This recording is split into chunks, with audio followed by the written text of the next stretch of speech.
नमस्कार मित्रांनो, आज आपण महाराष्ट्राच्या राजकारणातील मोठ्या नावाबद्दल माहिती जाणून घेणार आहोत. ते म्हणजे महाराष्ट्राच्या पहिल्या महिला उपमुख्यमंत्री सुनेत्राताई पवार यांच्या आपण संपत्तीबद्दल सध्या मोठी चर्चा सुरू आहे. ती संपत्ती किती आहे ते आपण या व्हिडिओच्या माध्यमातून जाणून घेणार आहोत. अलीकडेच त्यांच्या पती म्हणजेच अजितदादा पवार यांच्या निधनानंतर राजकारणात मोठे बदल झाले आणि त्यानंतर सुनेत्राताई पवार यांच्यावर सर्वांचे लक्ष गेले. सुनेत्राताई पवार यांनी 2024 मध्ये या राजकारणात सक्रिय झाल्या.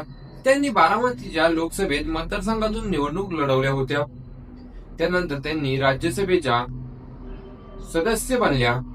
मिळालेल्या माहितीनुसार सुमित्राताई पवार यांच्याकडे एकूण संपत्ती 150 कोटी रुपयाची आहे. यामध्ये सुमित्राताई पवार यांच्याकडे बँकेमध्ये 6 कोटी रुपये आहेत व बॉन्ड्स आणि शेअर्स हे 66 लाख रुपयाचे आहेत.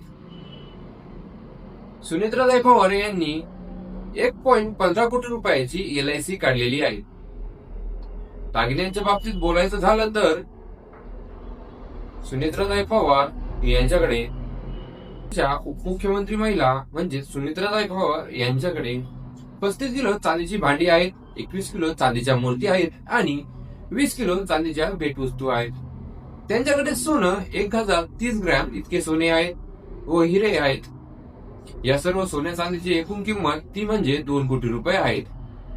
सुनेत्राताई पवार यांच्याकडे महागड्या गाड्या आहेत, त्यापेक्षा त्यांच्याकडे शेतीची जास्त आहेत. त्यांच्याकडे 1 कोटी रुपयांच्या गाड्या आहेत. त्या गाड्यांमध्ये सामील होतात टोयोटो, महिंद्रा आणि टाटा कंपन्यांच्या गाड्या आहेत. त्यांच्या नावावर 3 ट्रॅक्टर आहेत. त्यांच्या नावावर शेतजमीन आहेत व बिगर शेतजमीन ही भरपूर आहेत. सुनेत्राताई पवार यांच्याकडे रिअल इस्टेट मधील गुंतवणूक प्रचंड आहे. त्यांनी रिअल इस्टेट मध्ये भरपूर प्रमाणात गुंतवणूक केलेली आहेत. मुंबई, पुणे आणि बारामतीमध्ये त्यांच्याकडे शेतजमीन आहेत.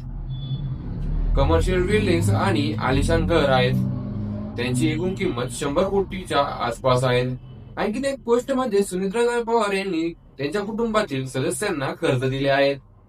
सुनेत्राताई पवार महाराष्ट्राच्या उपमुख्यमंत्री सुनेत्राताई पवार या महाराष्ट्राच्या राजकारणातील अजितदादांची जागा यांची उणीव भरून काढतील का? कमेंट मध्ये नक्की सांगा. आणि आपल्याला व्हिडिओ आवडला असेल तर लाईक करा, शेअर करा आणि आपल्या चॅनलला सबस्क्राईब करायला विसरू नका.